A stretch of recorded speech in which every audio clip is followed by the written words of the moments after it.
Amen. Alléluia, peuple de Dieu. Amen. Si FMC, Alléluia. Amen. Centre pénal mondial, Alléluia. Amen. JCC, l'onction est ici. Chers frères et sœurs, Nazaï Sengo Yakote Nema Liboso Nabino. Pour témoigner munene kanzambe oyo toya koluka mikolo nyonso na isika oyo. Amen. Amen. Kombo na ngai Benjamin Bafwana Bufwene. Nazali membre du ministère P15. Nazali marié. Je suis marié à la jolie dame qui est à côté de moi ici.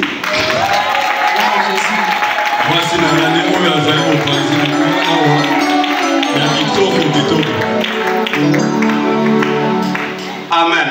Amen. Je sers Dieu au partenariat.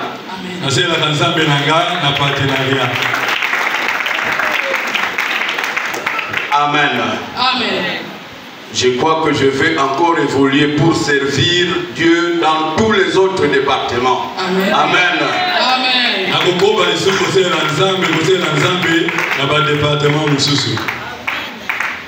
Namokili, dans le monde, je suis magistrat.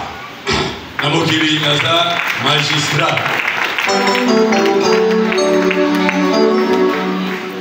N'a profité pour éclairer quelque chose, parce que confusion est allée mingi dans la population par rapport à la magistrature. La magistrature étant la rail.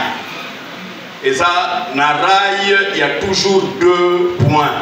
Ce qui est très élégant, exact. Alors, dans la magistrature, tout ça, rail, na gauche, la magistrat debout. Au magistrat à parquet, ministère public. Bangonde bakanga kabatu batindaka na juge azana droite yemu dozwaka décision asuka. Alors ngai nazali na droite nazali juge. Amen. Amen. Gloire à Jésus. Mais esengo mingi soki ozali magistrat et que osali la kanzambe. Amen. Amen. Parce que magistrature, c'est le tombeau ouvert, c'est l'enfer ouvert. Amen. Pour le magistrat, si tu ne connais pas Dieu, c'est difficile. Je viens témoigner la grandeur de ce Dieu pour ce qu'il vient de faire, pour ce qu'il a fait dans ma vie.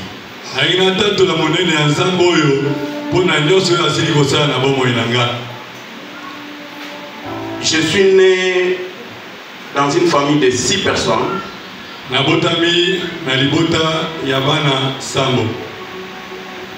Et des 6, je suis le seul qui a reçu même le diplôme d'État. Le seul.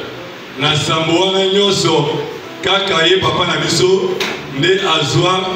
le diplôme d'État. Amen. Amen. Ce n'est pas que les autres n'étaient pas intelligents. Ils sont intelligents. C'est pourquoi je vais donner comme titre à mon témoignage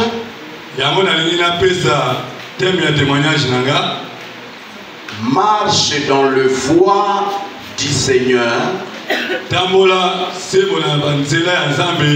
car tu es un tison arraché du feu.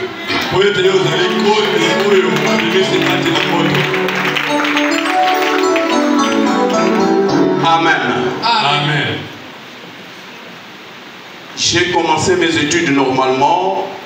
Dieu m'a fait grâce. J'étais un peu intelligent à l'école primaire.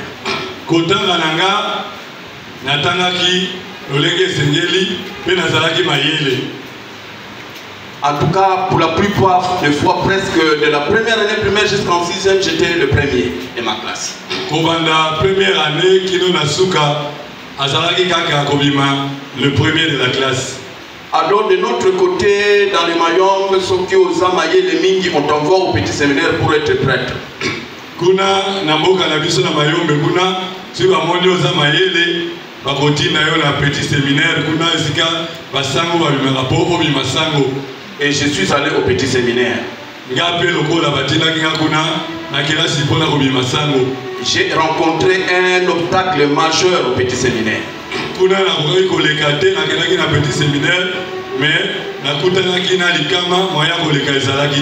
Depuis ma naissance, je ne mangeais pas la chikwang. Si tu manges la chikwang, je m'éloigne de toi. Mais il est arrivé qu'au petit séminaire, on servait la chikwang tous les jours. Et comment qui connaît un petit séminaire, si vous n'avez pas mangé ça la journée, en tout cas vous en mangerez le soir. Ce qui fait que j'ai faibli, je n'ai pas réussi. Après 3 ans, je devais quitter le petit séminaire. Je suis allé à Mwanda au GESCOM.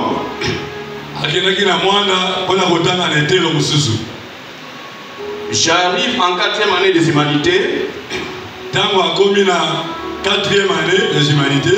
Mes parents ont divorcé.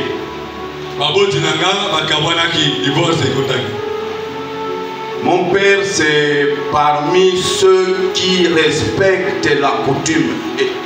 Papa nanga azali solo kana ba oyo batosaka solo coutume. Un coutumier au sens plein du terme. Azali penza coutumier, chef coutumier. Et donc j'étais abandonné. Pe abaka kingai. J'étais désespéré, na mwanda, ni père, ni mère, ni oncle, ni tante, ni grand. J'étais abandonné. Nazalaki susu na baboti te, na komaki ngamoko, na yebaki te sikani na moyi kokende. Alléluia. Amen. Marche dans les voies de l'Éternel. Tambola na nzela ya Nzambe. Alléluia. Amen. Il se fait que na mwanda, j'étais parmi les élèves le plus disciplinés et le plus intelligents de l'école.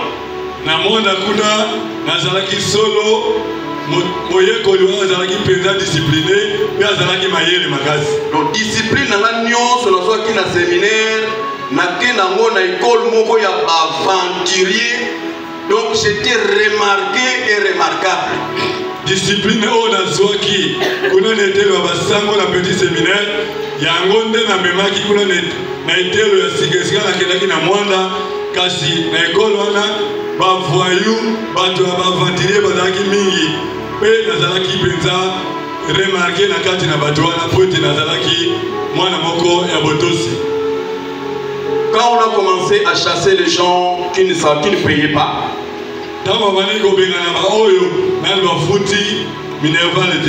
l'école va prendre l'engagement de me supporter à l'internat, s'il vous plaît.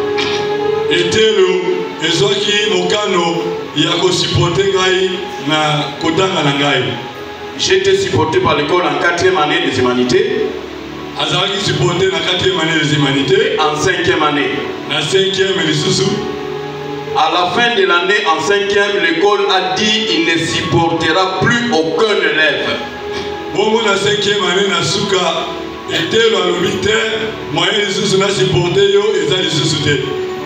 Et donc chacun devait prendre ses dispositions pendant les vacances. En rentrant en 6e année, chacun devait être soutenu par sa famille.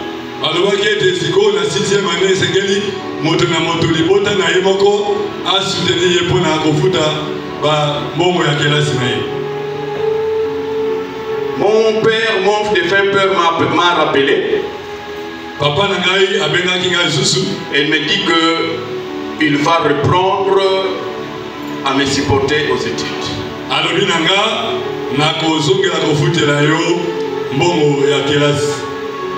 Mais le jour où nous devions rentrer, où je devais rentrer à Mwanda pour aller commencer la 6e année, mon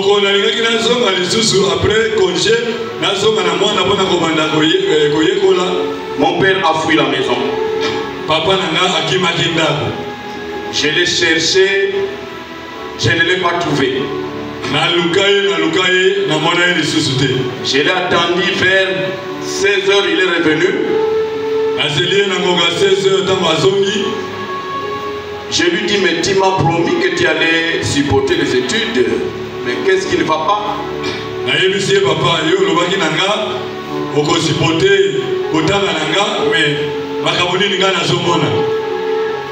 me dit, je ne peux pas te supporter. Vous savez, chez les Bakongo, l'enfant est matriarcat. C'est contre la Bible. Donc le papa ne pouvait pas me supporter. Mais s'il s'était arrêté là, c'était encore compréhensible. Il dit d'ailleurs, comme tu es venu me rechercher, ceux qui ont eu diplôme d'État, Baba Kisanga Moussapia 6, ça c'est mon père, devant le village, tous les sorciers réunis. Mande konangai les jours là, je na longwe mboka nazo kumeka ko rejoindre maman nanga zaki na cité à Tchela. Je suis tombé du véhicule et à partir du lendemain na kokaki kotanga ata page moko ya livre to ya kayete. Tango na zongeli papa nanga alobi nanga akoki ko supporter nga lisusuté. Poete bino bana na ngambo na biso kotoyo bana bazaya mama bazaya papa te pe yo nazolo bana yo soki ozwi diplôme d'état loba bakisanga mosapi moko asimoko wana tango akeya bandi koluka akutana na mama na ye asalaki même accident na mutuka oyo azali kokende mpona koluka mama. Amen. Hein? Amen. La Bible nous dit, mets-toi confiance en l'Éternel. Chers amis, n'a moni que déjà lundi, mardi, n'a un vertige beaucoup que je n'ai jamais eu. Nazo kokakota nataka été, j'ai dit non. Ba notion ya kisango ezongelinga nake koluka basango na paroisse à Tchela cité wana. Sango moko ya mbingai alobi lobi après messe omonangai na monié abondeli pona ngai et finalement nazongi na mwanda. Et quand je suis allé chercher maman, je ne pouvais même plus lire même un livre. Quand je suis allé, je suis rentré chez le prêtre. Il y a un prêtre qui a prié pour moi et quand je suis allé, tout allait normal et je suis rentré à Mwanda. Donc tu commis pembeni ya examen d'état bande converti joana ezongeli ngai. Quand on est arrivé proche des examens d'état, averti j'étais encore. Ok. Averti je reprenais encore. Donc je disais ceci, lorsque nous sommes arrivés à la veille des examens d'état, tant que nous il y a causé l'examen d'état. Le vertige que j'avais ressenti après que mon père m'a dit que si je réussis aux examens d'état qu'on lui ajoute le 6e doigt, ces vertiges sont revenus. Et j'ai eu la chance, un de mes professeurs de latin au petit séminaire s'est retrouvé en Mwanda. Je lui ai exposé les cas et il a aussi prié pour moi. Professeur na mboka Mwanda abondelaki pona nga pe nakomaki malamu. C'est un prêtre. En fait, comme je le dis, nous devons avoir foi en l'Éternel. Esengeli tozala kondima na Nzambe na biso. Bref, après les examens d'état, j'ai réussi. Na sima kosa l'examen d'état nazwaki. Au lieu de rester, je suis allé montrer à mon père que finalement j'ai réussi.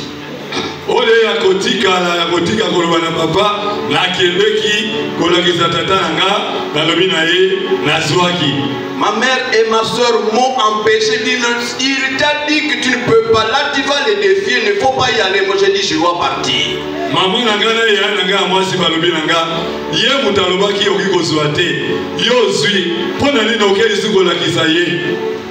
Je suis arrivé au village.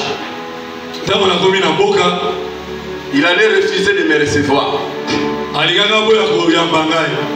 Mais après qu'on l'ait conseillé, il me reçoit. Il me demande qu'est-ce que tu fais pour le moment. Je lui ai dit mais j'étudie, je viens de terminer mes études. C'est comme ça que je suis venu te donner l'information.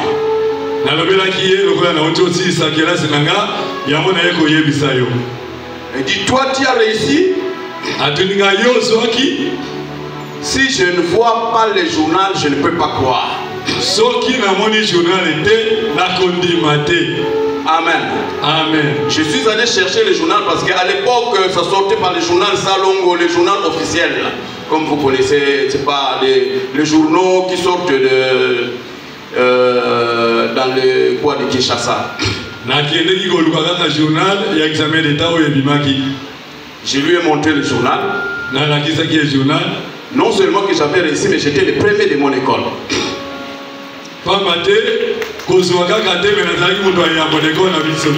Alors, mon père regarde le journal. Il voit que je suis le premier. Il dit, non seulement tu as réussi, mais tu es aussi le premier. Alors, j'ai dit ça en Guillaume, Satanabé Linkan. Alléluia. Amen. C'est-à-dire, Satan est vaincu. Non seulement qu'il a dit ça, il est sorti de la maison. Il a commencé à tourner. Il a dit ça même 1000 fois. Satanabé Linkan. Satan est vaincu. Satan est vaincu. Et il a commencé à tourner la maison.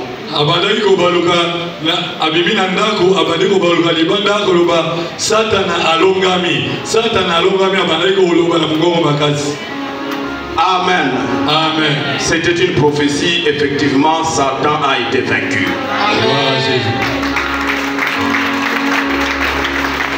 Pendant que j'étais abandonné en Rwanda, Dieu m'a fait grâce. J'ai rencontré un homme suffisamment riche qui m'a pris en charge pour mes études.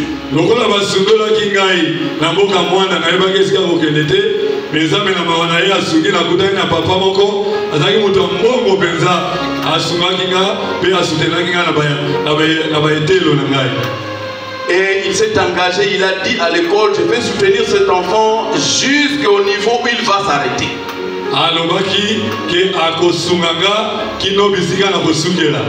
Et il m'a soutenu jusqu'à ce que je suis devenu magistrat.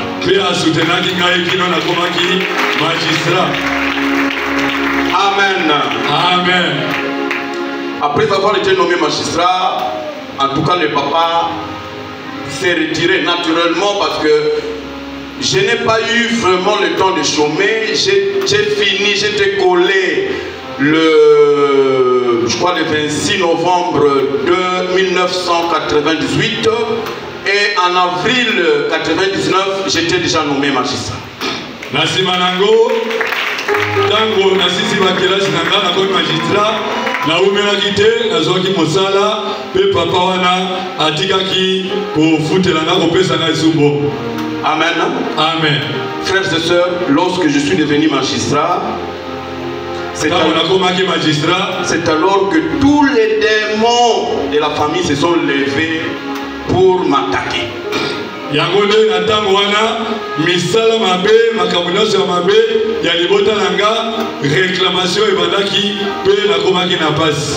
Dans mes premiers pas de magistrat, la misère que j'ai endurée, je ne sais pas si je l'avais vécue avant.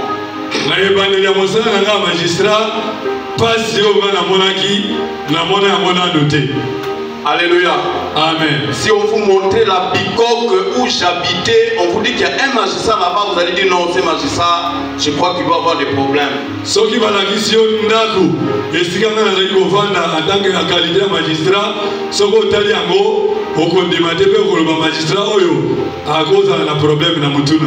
Alléluia. Amen. J'ai tellement souffert que finalement, j'ai quitté la magistrature en 2003. pe na mona ki ete esengaki na sukisa na makambo magistrature na longwa kinga moko. J'ai fui la magistrature, j'étais en train de me rendre au Gabon, à Libreville. Na kimaki magistrature na ngaki na voyager na mboka Gabon. Je suis arrivé à Brazzaville. J'ai rencontré un papa que je connais bien qui s'est naturalisé congolais d'en face.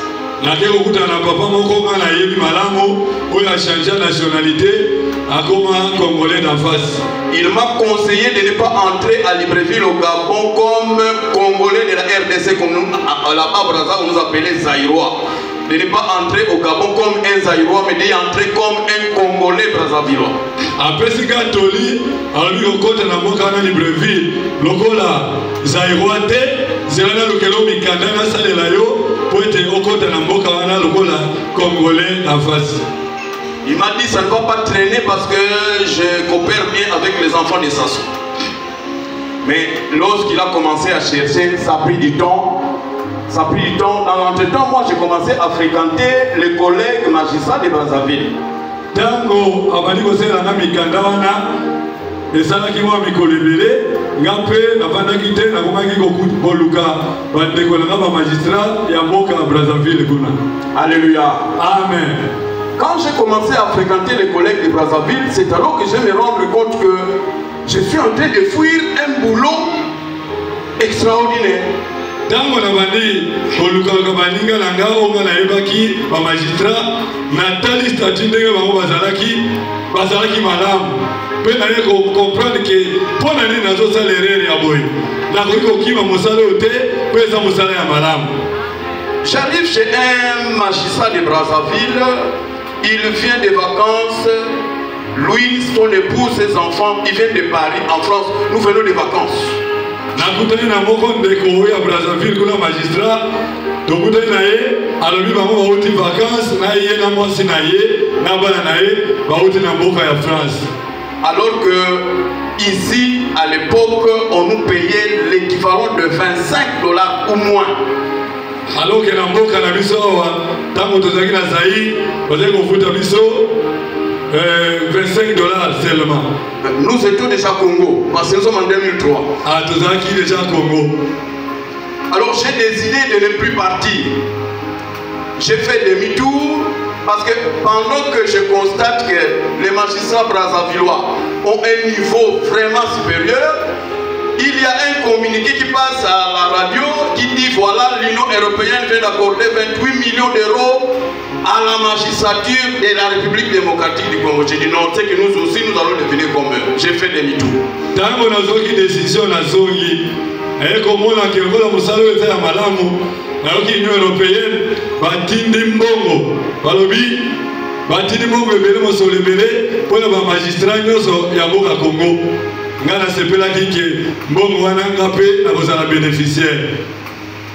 Je suis retourné à Kinshasa.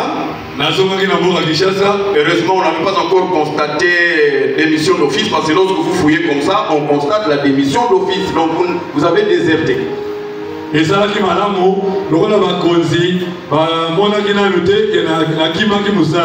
j'ai repris le boulot. J'étais ministère public au parquet d'Enjil. Mais la misère était toujours là, mes frères et sœurs. Mais pas c'était compliqué. Gloire soit rendue à Dieu. J'ai compris qu'il fallait chercher le Seigneur.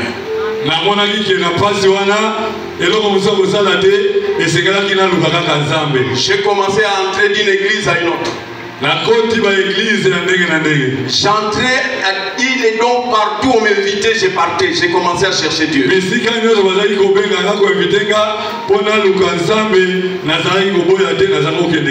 Un soir je rencontre mon épouse qui était une amie à l'époque.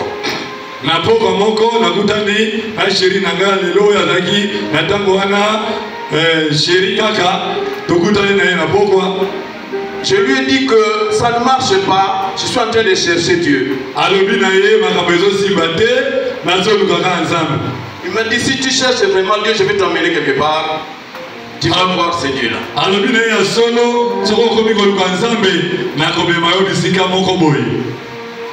Elle priait dans un groupe de prière. J'y suis allé.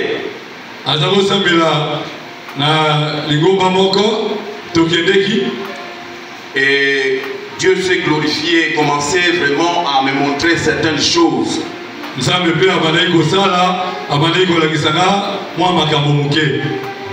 Mais le problème était toujours là. J'ai évolué. En 2006, au mois de janvier, on m'a envoyé à l'est à Mahagi. En 2006, c'était tellement loin, j'ai fait plus ou moins 2 ans, j'ai fui, je suis rentré à Kinshasa.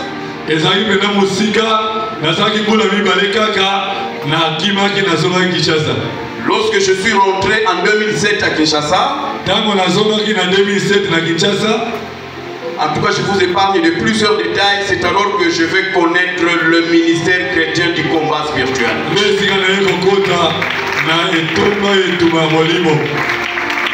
Amen. Amen. J'ai commencé à fréquenter le ministère chrétien du combat spirituel. Les portes ont commencé à s'ouvrir. En 2009, on m'envoie à Lubumbashi au tribunal de paix Lubumbashi-Roissy.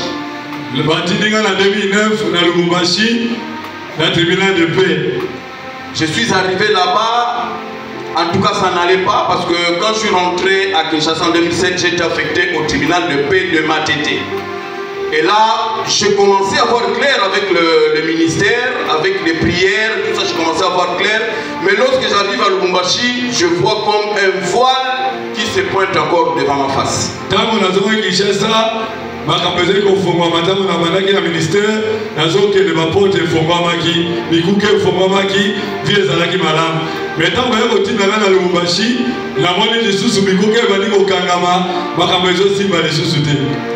J'ai commencé à faire des démarches. Il y a un ami à moi qui est proche de tous nos chefs parce que son papa a travaillé comme président à la cour suprême de justice de l'époque. Et tous les chefs qui viennent, ils l'ont adopté comme leur fils. Il était le président du tribunal de paix à Matadi ici. Je l'ai contacté pour que je quitte Lubumbashi, que je vienne ici comme juge au tribunal de paix. Et il était prêt à faire cette démarche-là.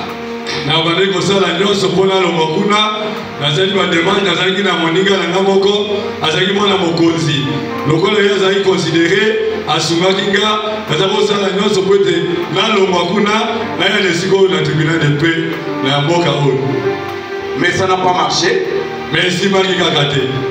On m'a introduit dans un circuit. Finalement, en 2010, je suis nommé juge d'instance au tribunal de grande instance de Njili.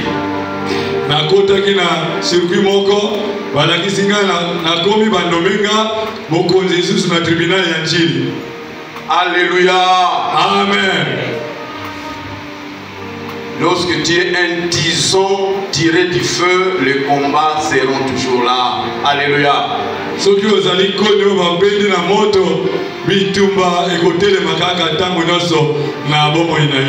Je disais que j'étais nommé juge au tribunal de grande instance de Njili en 2010. Le jour même qu'on me nomme, c'est le jour qu'on arrache les décisions qui étaient affichées et on annule les décisions.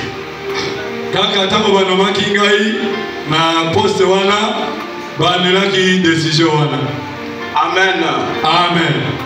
Ça ne s'est jamais fait dans la magistrature. Lorsqu'on a nommé, on ne annule jamais les décisions. Et ça n'a pas noté les Kabouana.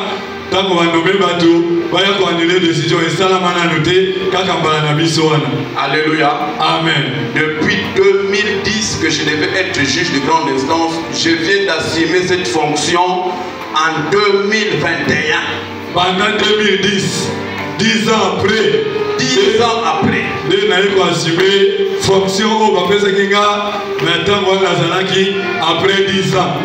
Amen. Amen. 10 ans plus tard, c'est alors que je viens de fonctionner comme juge de grande instance. Et j'ai rencontré une opposition que je ne sais pas nommer. Pe nakutani na pasi nakutani na bikuke ezofunga mateka kokanga mabisika nyonso makambo ezosimba te. Alléluia. Amen. J'ai béni papa Gédéon, papa et maman Bijou. Napamboli papa Gédéon pe maman Bijou. Ils m'ont beaucoup encouragé. En tout cas, je ne serai pas avec vous ici parce que il y avait tellement d'opposition avec mon chef que je craignais qu'il y ait quelque chose entre moi et lui. Soit qu'on pouvait se battre, soit qu'il y avait quelque chose qui allait se passer. En tout cas, papa basunginga mingi. Pour être sûr qu'il en tient na bangote, les nazais sous na bino atouté, nazoki décision na kende na lomana boka oyo po bitumbetele maki makasi. Les parents m'ont dit que Dieu est toujours victorieux. Alors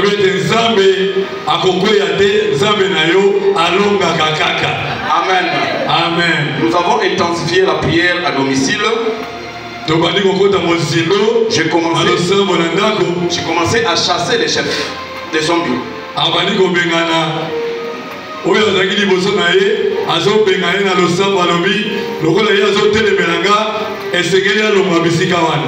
En attendant, papa aussi m'avait demandé d'entrer à la quarantaine.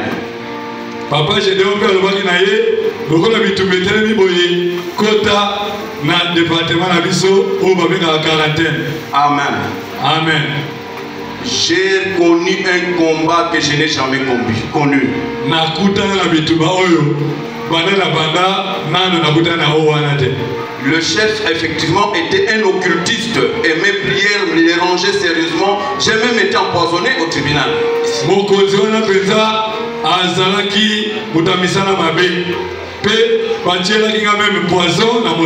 Lorsque je demande l'autorisation pour aller me faire soigner, on refuse.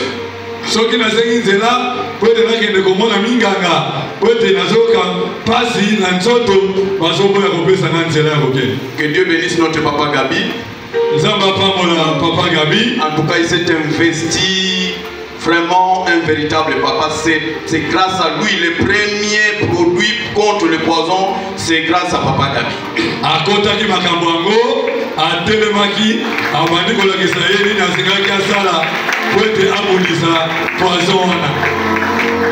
Amen. Amen. J'ai évolué malgré les oppositions du chef. J'ai vécu un véritable calvaire en Matadi ici. En tout cas, malgré chef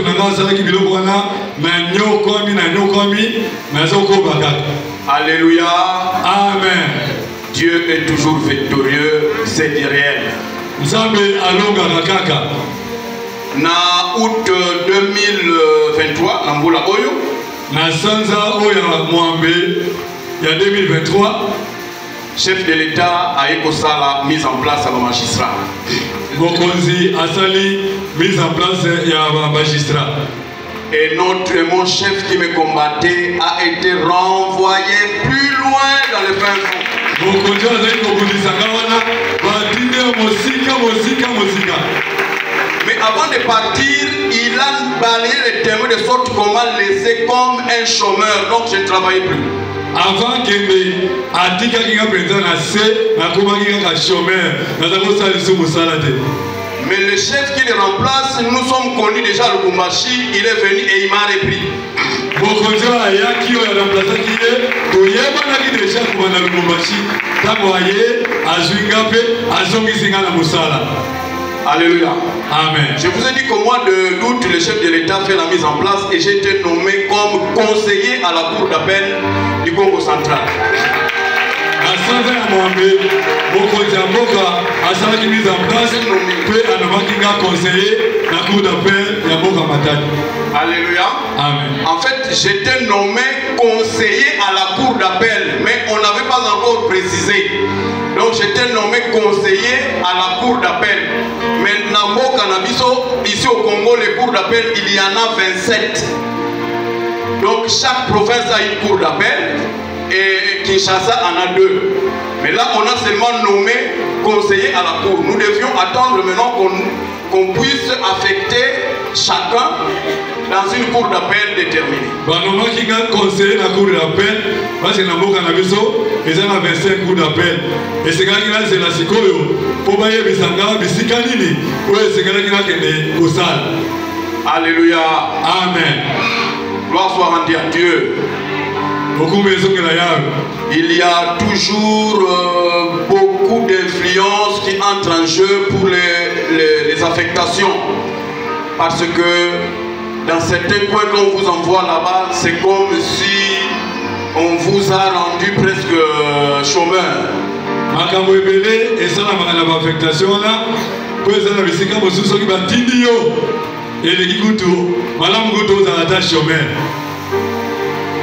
J'ai béni Dieu pour la vie de Papa Gédéon. Il m'a recommandé auprès d'un général qui est notre frère du ministère, qui est à la haute cour militaire à Kinshasa.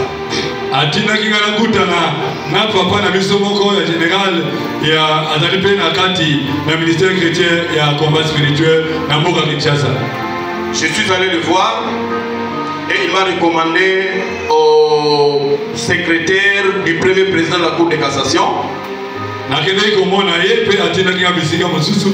Et finalement, on m'a renvoyé au secrétaire permanent du Conseil supérieur de la magistrature.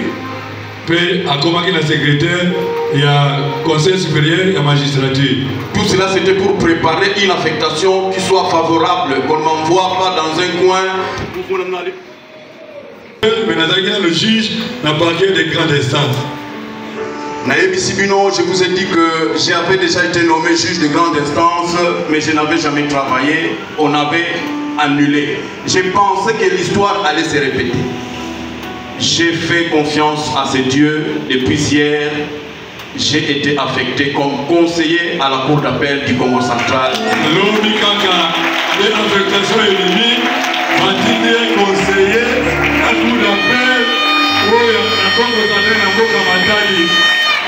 Amen. Amen. Notre Dieu a toujours vaincu. Restons confiants en ce Dieu. Et nous serons toujours victorieux. Que Dieu vous bénisse.